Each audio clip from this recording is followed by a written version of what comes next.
Agar menda ovoz berish, bir jurnalist O'zbekiston nomidan men agar ovoz berganimda, menda yagona nomzod bor. Boshqa hech qanaqa nomzod yo'q bu yil uchun. Jamol aka, Barselona Yevropa Chempionlar Ligasini tark etganidan so'ng oltin to'p uchun kurashda kataloniyalik futbolchilarning imkoniyatlari tushib ketdi deb o'ylaysizmi? Rafinha masalan, Yamal, bu ta'sir qiladi. Albatta ta'sir qiladi. Ayniqsa Pedri va Rafinhaning nomzodlari uchun bu ta'sir qiladi.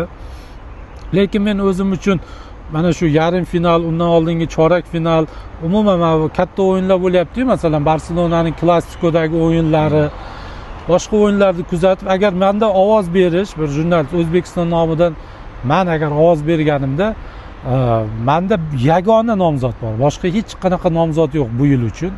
Bu Lamin Yamal. Balkim bu yil uchun emasdir, kelasi bir necha yil uchundir. Chunki to'g'ri, uning gollari Rafinhaning gol plus boyaga hisoblashadi-yu, undan kamroqdir. Muhammad Salohnikiday goli ko'p emasdir.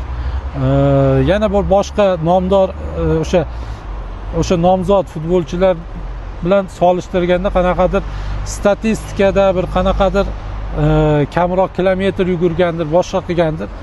Lekin o'sha katta futbollarda, Barselona ishtirokidagi katta futbollar, katta o'yinlarni ko'rsangiz, to'g'risi hozir zamonaviy futbolda Lamin Yamaldan yaxshiroq futbolchi, undan iste'dodliroq futbolchi, oltin to'pga ham, brilliant to'pga ham va boshqa to'plarga ham undan-da yaxshiroq nomzod yo'q.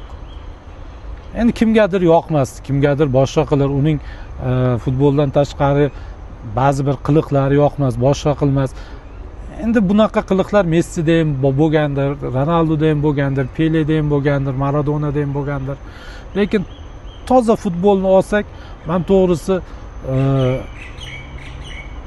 undan ustun futbolchini bu yil ko'rmadim. O'zi yaxshi bo'ldi deb o'ylayman, Barselona chiqib ketganligi unga qanaqadir motivatsiya. Endi 17 yoshida Yevropa chempioni bo'lish, Ispaniya La Ligasi g'olibi bo'lish, bir necha sovrinlar yutish va Chempionlar Ligasini ham yutsa, nima qolardi unga? O'zi jahon chempionatidan boshqa bir motivatsiya qolmaydi-da.